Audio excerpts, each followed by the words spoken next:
We have a clean workbench, so I'm sure you know what that means, and well, you've seen the title of the video already, so you know. Finally, we got the DR10M in, and I'm super excited to get started building this car. This is the latest mid-motor drag car kit from Team Associated.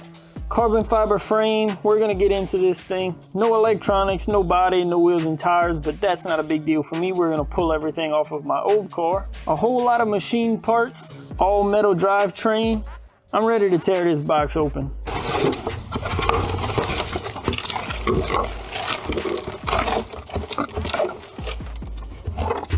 So that's probably not the best way to do this, but I wanted to get all the stuff out of the box. Really want to check out these carbon fiber pieces that I'm excited about. I actually have the GoPro set up as kind of like an overhead cam today. I'm going to go through and build this thing. I know a lot of this stuff isn't going to be super interesting to watch me build, so I'm just going to get started on the build, and as I go through, I'm sure there'll be a couple points I want to point out in this video, so we're going to cover those, kind of talk over them, and we're gonna try to get the majority of the car built today. So let me get into these bags and we'll get started.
So far so good, everything's coming along great. We got the front end almost together there. I'm getting ready to start putting together the front shock tower, but I noticed something I wanted to cover right quick.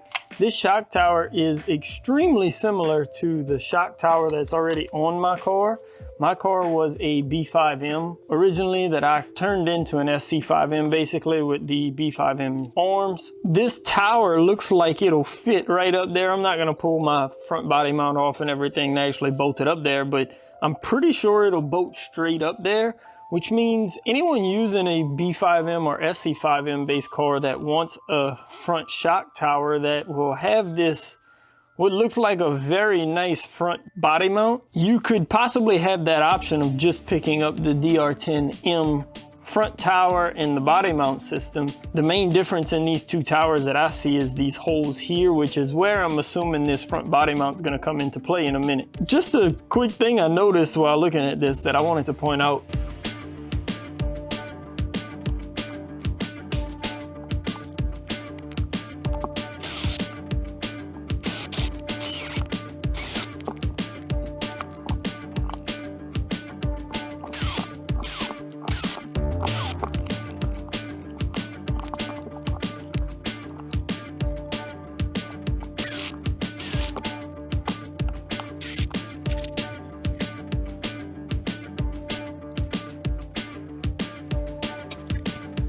Putting these rear hinge pin blocks together, I wanted to cover something else that kind of confused me for a second.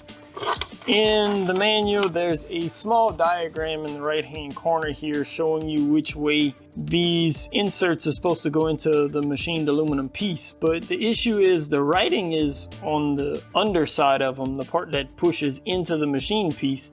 So it took me a little while to figure out how this works. Basically, we are looking at the machine piece like this, and we want to make sure these dots on these inserts are facing the outside. These 0.5 inserts, I want the dots facing the outside. So holding this machined piece like this, I'm going to look at my insert. My dot is right there. I'm not sure if you can see it. So I want that dot to go there and face the outside. We'll take our arms and install them. I noticed there's two shims that come in the kit. I'm not sure if these shims are for here. It don't look like they go on the pins, but I'm not quite sure where those shims go. I don't think I missed the step, so maybe we'll figure out in the next step.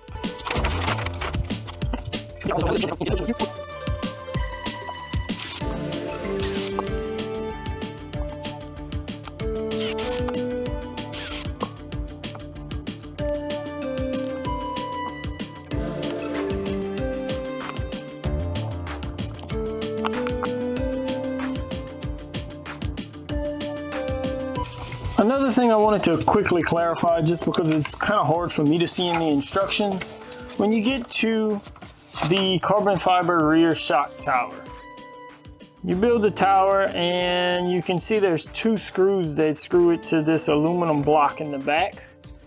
In the rear, just like this.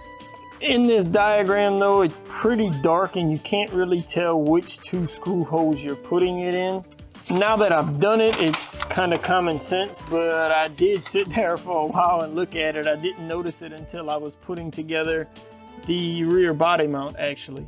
So when you're putting the tower on, you want to put the 2 screws in the most furthest holes, the 2 outside holes, and then the body mount is going to sit here. You're going to have 2 more screws from the back running through, and then 2 screws from the front running through all 3.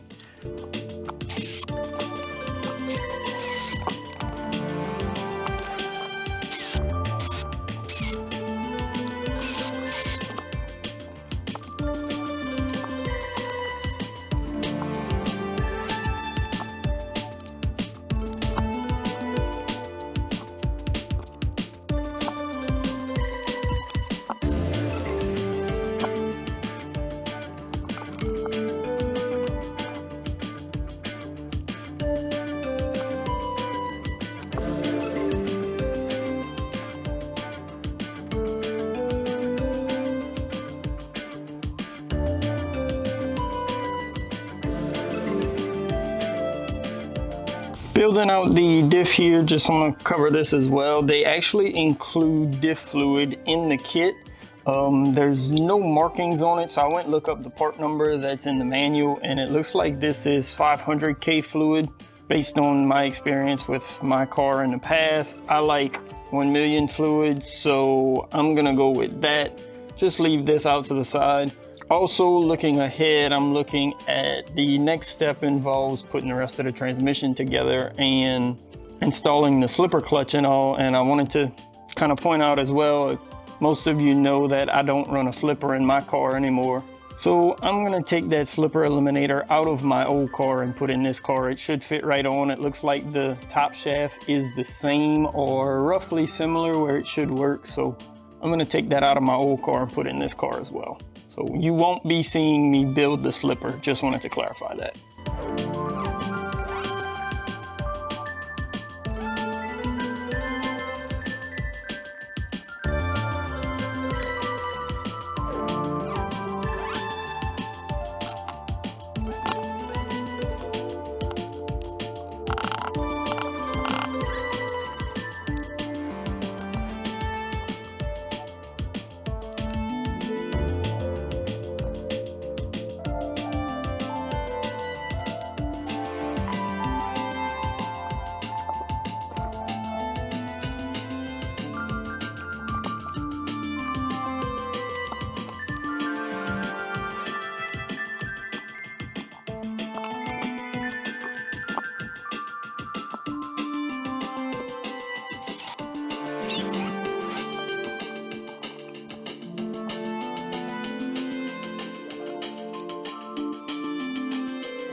So another quick thing I'm noticing, I'm getting ready to put the rear carriers into the arms and put the drive shafts in.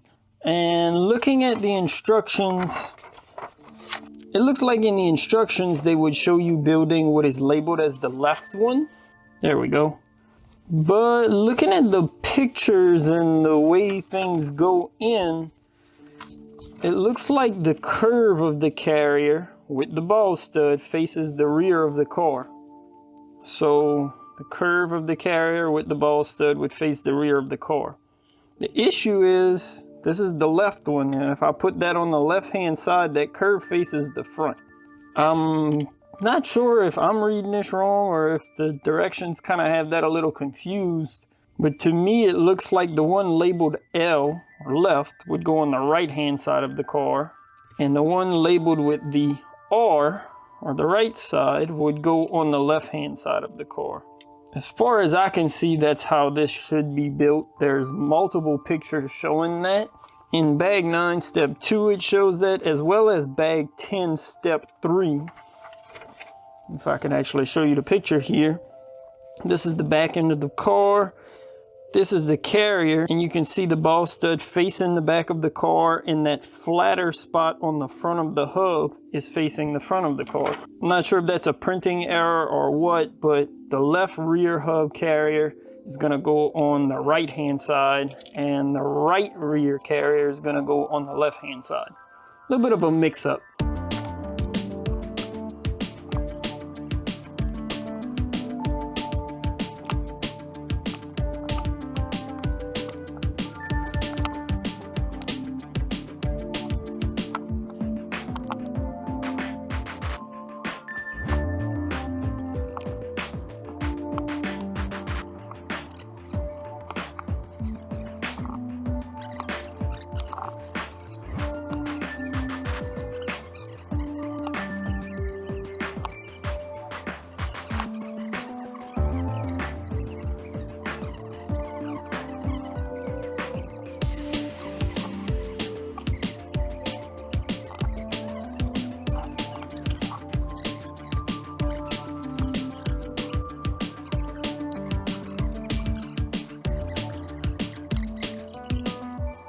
So let's talk about shocks real quick. I got these shocks built up. They include some, what it says, 30 weight oil in the manual. I went online and looked up the part number and it actually says 45 weight oil, but either way, I kind of just left that oil to the side. I'm sure many people building with this kit are gonna do their own things with shocks. Suspension's a big part in drag racing. I'm kind of sticking to my tried and true, what I already had in my old car. I felt like it worked pretty well. The only thing is I used to run 15 weight oil in the front and it was a little bouncy at times, so I did go with 30 weight oil today in the front, and I went with 100 in the rear, just like I ran before. The other thing I kind of want to talk about is the springs that are included in the kit. Like I said, I feel like most people are going to kind of do their own thing there, so it's no sense in Associated trying to fit everyone's need in the kit. They included all orange springs. They're 44 millimeter. It says 5.1 pounds here. I'm not going to use these springs at all. I'm going to use my old springs from my old car. I'm going to use the softer white springs on the front and the stiffer purples on the rear. Just a little stiffer. I liked my suspension setup on my car, like I said, so I'm gonna put these springs on. Everything should fit because I believe the shocks are the same size, just a updated design. So I'm gonna throw those on the car right quick, and like I said, I still have some tunability if I'd like. I have those orange springs if I ever need them, and I'm gonna just start with a baseline with what I already had.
And then there was one.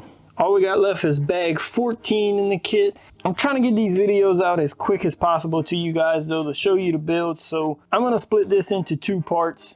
Bag 14 includes throwing the electronics in, and I still got to get all of the electronics out of my old car first. We'll get that all out, clean it up, and then throw the electronics in, wheels and tires in the next video. We're probably gonna see 2 videos in 1 week, which I know isn't often for me, but just really excited to get this thing built and show you guys everything about it. Obviously, this video wouldn't be complete if I didn't go over a couple of things about the build.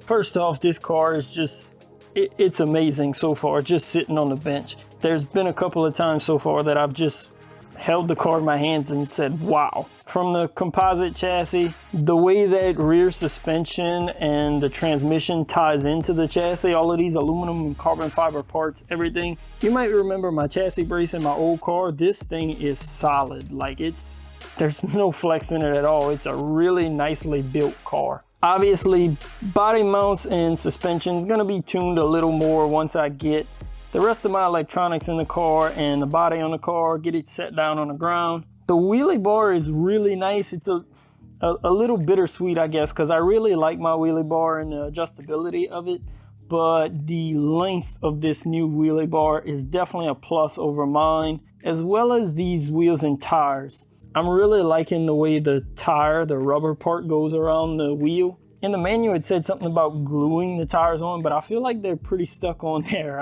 I don't think they're gonna come off that easy, so I didn't even try to glue them. Everything went together great though. Those couple of little things I butted in on, that was the only few issues, I guess. Not even real issues, just anyone with some kind of know-how in RC, I guess, can put it together really quickly. If you've wrenched in an RC before, you shouldn't have any trouble with this kit. Front to back, all the way from this front body mount, all the way to the back of the rear tires, this car is top of the line. It's looking really nice. I can't wait to get it finished up. So I'm gonna wrap up this video, start editing, and pull those electronics out of the old car so we can get this thing running soon. So I hope you enjoyed the video. Hope you're enjoying a little treat of multiple videos this week, quick videos this week. Make sure to subscribe if you wanna see this car running. Leave a like if you enjoyed the video, and as always, thanks again for watching. Peace.